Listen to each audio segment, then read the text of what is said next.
Hi guys, and welcome back to my channel.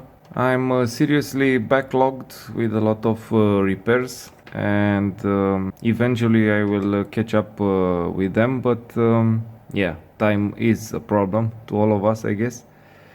Today I have a Holy Bro Airbot 4in1 ESC, if I'm not mistaken, which doesn't work for some reason, and from what I know, this one has an issue with one of the motor outputs. I don't know which one, and because of that I will try and measure and see you guys how to notice the bad MOSFETs, because this is what I think it's wrong with it. Sometimes you can actually have a bad MOSFET but not burned, so you don't know which one it is, but in the same time, it's the best scenario where you could actually repair it. So, as I told you guys in a previous video, the ESCs create the AC needed to power the motor by switching one time from the positive lead and one time from the negative lead. So if we take this motor 1, we have 3 leads, and one lead has 2 MOSFETs. One responsible for the positive and one responsible for the negative. And if one MOSFET is dead, and usually they go out in flames, they just don't work, or they remain in short, and that remaining in short is the most seen fault. So to find out which ones are bad, I will just connect one lead of my multimeter, which is set up on continuity test, and if I touch them like this, my multimeter will beep. So I will connect one lead on the positive, and I will go and touch every motor output, and if one has a connection to the plus, it means that one MOSFET on that motor output is defective. So no short here.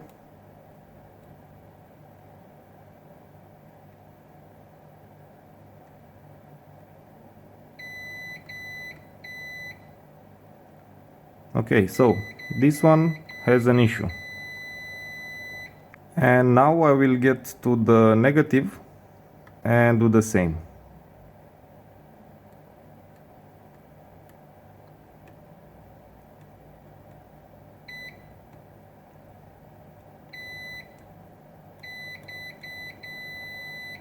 So these two have an issue. So if we are going to check here, we have 2 MOSFETs, and one of these is responsible for the positive, and we've seen that we have a short. So let's see which MOSFET is the bad one.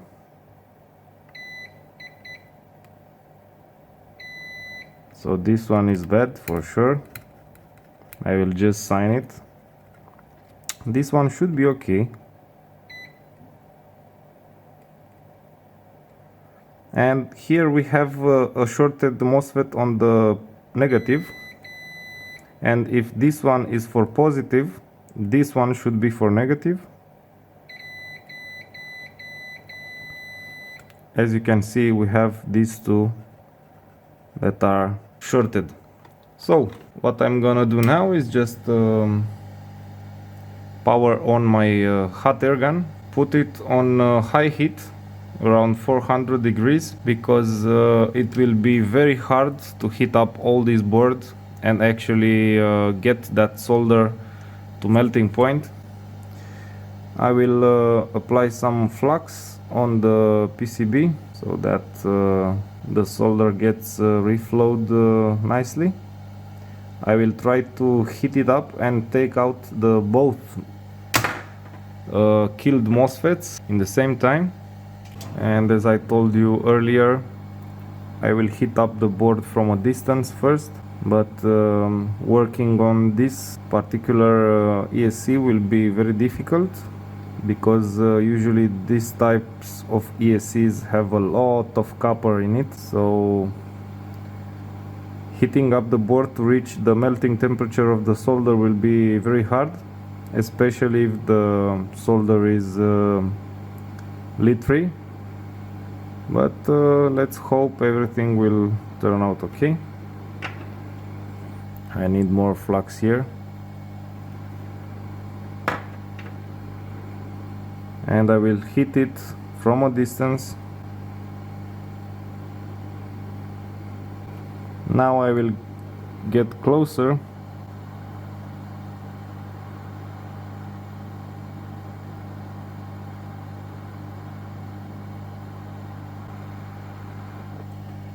One is out. Now the second one.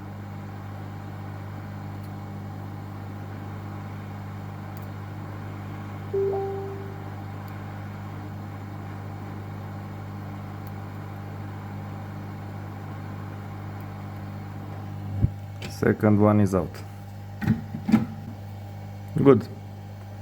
Now, to find myself a donor, I will take another ESC, kind of the same, if not exactly the same design, but on a single ESC.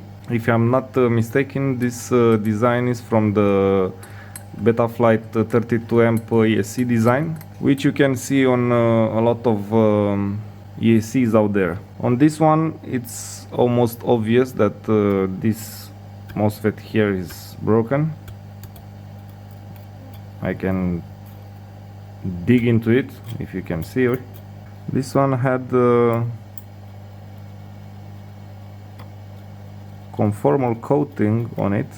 I will try and take out all the other MOSFETs from here and test them outside of the board to see if all of them are broken or not. Lots of flux here hitting up the board. It's very nice to have donor PCBs from where you can take parts. Again, it's very hard to hit up the board, but this one being smaller, I guess it will hit up easily, or at least more easily.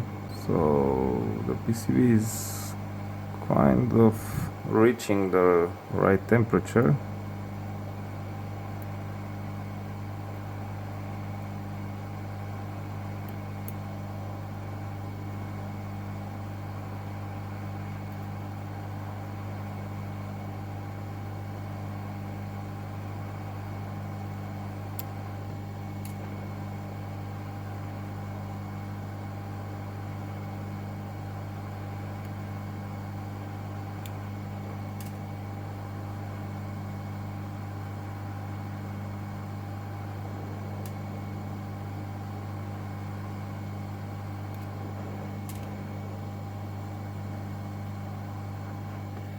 Okay, I will put all 5 MOSFETs I took out, and I will measure them if they are insured.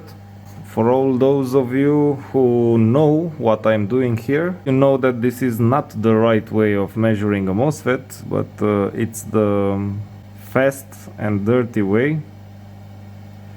So this one appears to be okay, like not shorted. This one is shorted, so I will throw it. This one is the same. By the way, this package, if you can see, has 8 pins. 8 pins here, which actually is 1 source or drain. I didn't looked at the datasheet. And here we have 3 pins, which are source or drain, and 1 is the gate where the MCU applies the control to open or close the MOSFET. Or in case of more advanced ESCs, they have gate drivers. So we have 3 good MOSFETs here. Good. Now I'm gonna place some flux here, take some solder and apply on the pins. Hopefully I can heat it up, because it has a lot of copper in it. You see, These 3 pins to the right, I could barely heat them up, and that's because they are all 3 connected together on a bigger copper plane. And now I will remove that excess solder from there.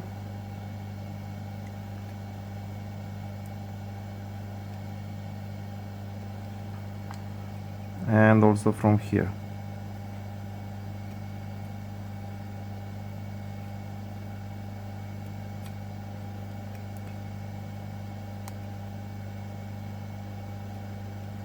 Let's clean a bit.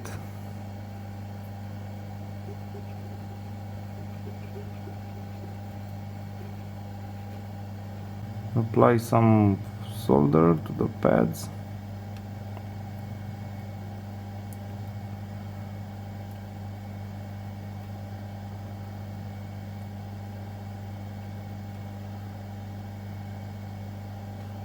Clean a bit more. Applying some flux. Preparing the MOSFETs to be placed. And now heating the board. This heating of the board is very important because it has a very big mass and it's very hard to actually heat it.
And the best way to clean it is by using a toothbrush.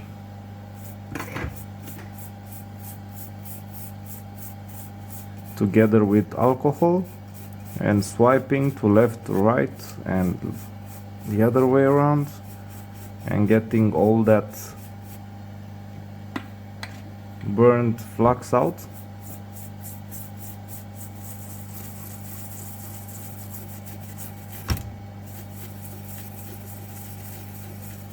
Okay guys, so I just cleaned up the board. We changed these 2 MOSFETs that we took out from this ESC, which has the same design used on this bigger one, but this one was a single ESC version. I have to say I don't understand why they didn't place an LED on this 4-in-1, just to let you know that it gets power. But yeah, I hooked up my test motor here and also hooked the ESC to 15 volts from my power supply, and if I power it up we should hear the beeps and they should sound like normal. if the MOSFETs are working correctly. So let's power it up, power it off. So as you could see, it's working like expected. We were lucky in this case that the MOSFETs broke, and they broke separately, because sometimes they broke together and create a short, and they will eventually explode and catch on fire, and those situations are pretty impossible to repair. So yeah, we managed to repair this, and as always, I hope that these videos are helpful to you. And don't forget to subscribe to my channel if you didn't do it by now, and also activate the notification bell.